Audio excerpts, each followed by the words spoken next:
அமரநீதி நாயனார் ஒரு வியாபாரி.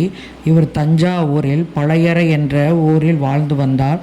திருநள்ளூரில் சிவன் ஆலயம் உள்ளது. அங்கு ஏழை எளிய மக்கள் கஷ்டப்படுவதை எண்ணி ஒரு மடத்தை நிறுவினார். அவர்களுக்கு அன்னதானம் வழங்கி உடை தானங்களை ஆடை தானமாக வழங்கினார். சிவபெருமான் அவருடைய பக்தியை உலகறிய செய்வதற்காக சிவன் அடியாராக வேடமிட்டு வருகிறார். ஒரு குச்சியில் 2 கோமணத்தை கட்டி கொண்டு வருகிறார். அதில் ஒன்றை அமரநிதி நாயனாரிடம் பத்திரமாக வைத்திரு, நான் குளித்துவிட்டு வருகிறேன். அன்று மழை பெய்வதால் ஈர உடையுடன் குளித்துவிட்டு வரும்பொழுது எங்கே நான் கொடுத்த கோவணம் என்று கேட்கிறார்.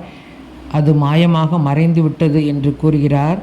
வேறொரு கோவணத்தை புதிய கோவணத்தை கொடுக்கிறார். இது வேண்டாம், நான் கொடுத்ததைத்தான் கொடுக்க வேண்டும் என்று கூறுகிறார்.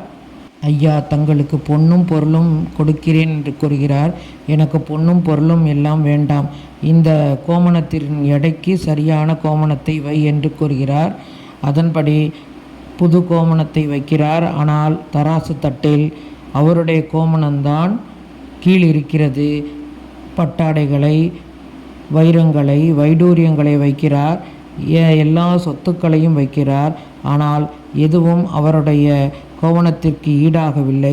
எனது பக்தி உண்மையானால் இந்த தராசு தட்டு சரிசமமாக நிற்க வேண்டும் என்று இறைவனை வேண்டி தனது மனைவி, மகன் மற்றும் அவரும் தராசு தட்டில் ஏறி அமர்கிறார்கள். தராசு தட்டு சமமாக மாறிவிடுகிறது. அங்கு அடியவராய் வந்தவர் மாயமாக மாறிவிடுகிறார். சிவபெருமான் ரிஷப வாகனத்தில் காட்சி கொடுக்கிறார். மூவரையும் தராசு தட்டில் புஷ்பக விமானமாக மாற்றி மூவரையும் விண்ணுலகிற்கு அழைத்துச் செல்கிறார். முக்தி அளிக்கிறார். அர்ப்பணிப்போடு செய்யும் தொண்டு அந்த மகேசனுக்கு செய்யும் தொண்டாக மாறிவிடுகிறது.